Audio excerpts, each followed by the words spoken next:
Artificialisation galopante dans green2grey.eu du 1er octobre 2025. Le dernier rapport de Green2Grey, réunissant plus de 40 scientifiques et journalistes de 11 pays différents, révèle que, chaque année, l'Europe perd 1500 km² de zones naturelles et agricoles qui sont artificialisées pour la construction. Entre janvier 2018 et décembre 2023, 9000 km² ont été artificialisés, soit une superficie proche de celle de Chypre. Ce sont 30 km² qui sont détruits chaque semaine, ce qui équivaut à 600 terrains de football par jour. La destruction de zones naturelles représente 900 km² par an et celle de zones agricoles 600 km² par an. Selon Guy Père, biologiste de la conservation du Centre de recherche environnementale Helmholtz et du Centre pour la recherche sur la biodiversité de Leipzig, si nous permettons à ces pertes à petite échelle de se produire en permanence, nous risquons de conduire le système à un effondrement complet. Nous risquons littéralement notre santé et notre sécurité. En Scandinavie, les forêts sont particulièrement touchées. Dans le sud de l'Europe, les zones côtières sont en cours d'effacement. La perte des terres cultivées est plus fréquente en Europe centrale dans des endroits comme l'Allemagne et le Danemark. Tous les pays perdent leurs zones naturelles et agricoles, mais certains perdent plus que d'autres. La Turquie arrive en tête de liste avec 1860 km² de nature et de terres cultivées perdues entre 2018 et 2023, une superficie plus grande que le Grand Londres. La Pologne est la prochaine avec plus de 1000 km perdus, suivie par la France et l'Allemagne.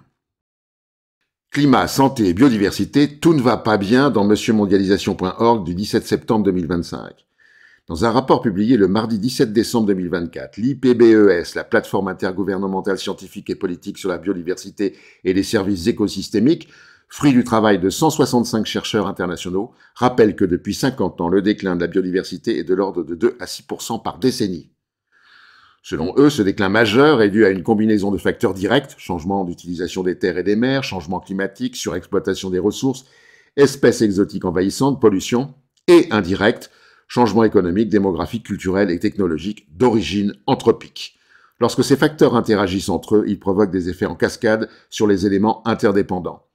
Le rapport pointe notamment les pratiques agricoles intensives qui entraînent une perte de biodiversité, une utilisation non durable de l'eau, une réduction de la diversité et de la qualité des aliments consommés, ainsi qu'une augmentation de la pollution et des émissions de gaz à effet de serre. Au total, les chercheurs estiment que les coûts non comptabilisés de l'activité économique actuelle, reflétant ses impacts sur la biodiversité, l'eau, la santé et le changement climatique, y compris la production alimentaire, s'élèvent de 10 à 25 milliards de dollars US par an. À côté de ces coûts cachés, environ 1700 milliards de dollars par an de subventions publiques sont accordés directement à des activités ayant des impacts négatifs sur la biodiversité. Bref, les politiques mises en œuvre sont inefficaces et selon Pamela McElwee, coprésidente du rapport et professeure à l'université Rutgers aux États-Unis, nos institutions actuelles de la gouvernance ne sont pas suffisamment réactives pour répondre aux défis interconnectés qui résultent de l'accélération des changements environnementaux et de l'augmentation des inégalités. Et elle ajoute, des institutions fragmentées et cloisonnées, ainsi que des politiques à court terme contradictoires et non inclusives, risquent fort de compromettre la réalisation des objectifs mondiaux en matière de développement et de durabilité. Si l'IPBES propose des solutions, il y a peu de chances que les gouvernements et leurs institutions changent leur vision court-termiste à visée capitaliste.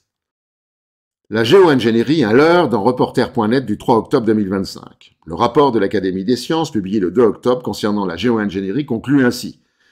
La géo-ingénierie climatique ne constitue ni une alternative à la réduction des émissions de gaz à effet de serre, ni une solution technologique miracle. Les auteurs pointent notamment du doigt les techniques visant à modifier la surface ou l'atmosphère terrestre pour modifier le rayonnement reçu du Soleil, les SRM, Solar Radiation Modification.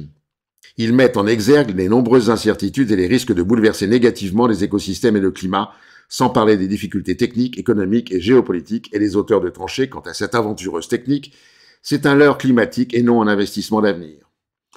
Une autre technique nommée CDR pour Carbon Dioxide Removal, visant à éliminer le carbone de l'atmosphère et le stocker durablement, est qualifiée de non crédible par les chercheurs. En outre, toutes ces techniques sont gourmandes en ressources et sont en réalité des projets purement capitalistes qui n'ont cure des conséquences de leur activité sur l'environnement. Elles font diversion pour éviter la cause majeure, l'augmentation des émissions de gaz à effet de serre, et la seule solution efficace acceptable, la diminution drastique de ces émissions. Bien sûr, les techniques comme la restauration et la préservation d'écosystèmes stockant du carbone sont vertueuses. Restaurer les mangroves, par exemple, est bénéfique pour la biodiversité et préserve les communautés de la montée des eaux, en plus de stocker du carbone. Mais leur potentiel est marginal en termes d'ordre de grandeur par rapport à nos émissions. Les feux de forêt à 1 milliard de dollars dans Euronews.com du 3 octobre 2025. Une nouvelle étude publiée dans Science le 2 octobre 2025 montre comment les incendies de forêt sont devenus plus fréquents et plus désastreux au cours des 44 dernières années. Cette étude a analysé les bases de données mondiales sur les catastrophes de 1980 à 2023 et a permis d'identifier les principales catastrophes liées aux incendies de forêt, c'est-à-dire celles qui ont fait au moins 10 morts ou qui ont figuré parmi les 200 pertes économiques les plus importantes liées aux incendies de forêt par rapport au PIB national. Le constat est sans appel, près de la moitié des incendies les plus dévastateurs survenus au cours de la période étudiée se sont produits au cours de la dernière décennie. L'étude a révélé que les forêts méditerranéennes figuraient parmi les biomes ou macrosystèmes les plus exposés aux incendies. Les biomes méditerranéens ont connu 6,7 fois plus de catastrophes que prévu compte tenu de la taille de leur population.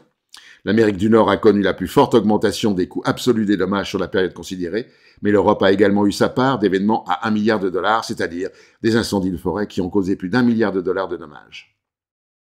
Les bonnes intentions européennes dans ledevoir.com du 29 septembre 2025. Dans un rapport du 29 septembre 2025 qui a compilé les données de 38 pays européens, l'Agence européenne pour l'environnement constate que l'état général de l'environnement en Europe n'est pas bon. La directrice de l'agence, Leena Liimonen, a déclaré que la biodiversité décline en raison de pressions persistantes liées à des modes de production et de consommation non durables. Elle ajoute en outre que les ressources en eau de l'Europe sont sous une pression sévère, le stress hydrique affecte déjà un tiers de la population européenne.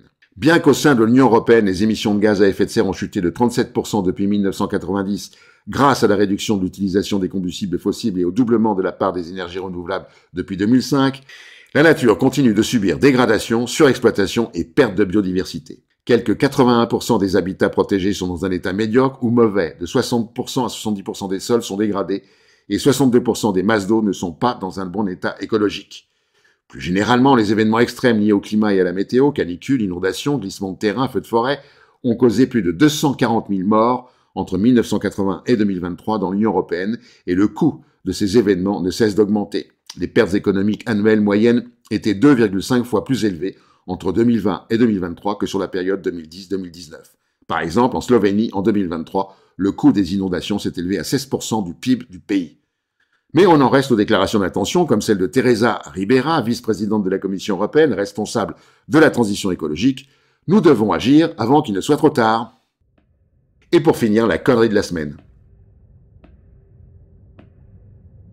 À la prochaine fois.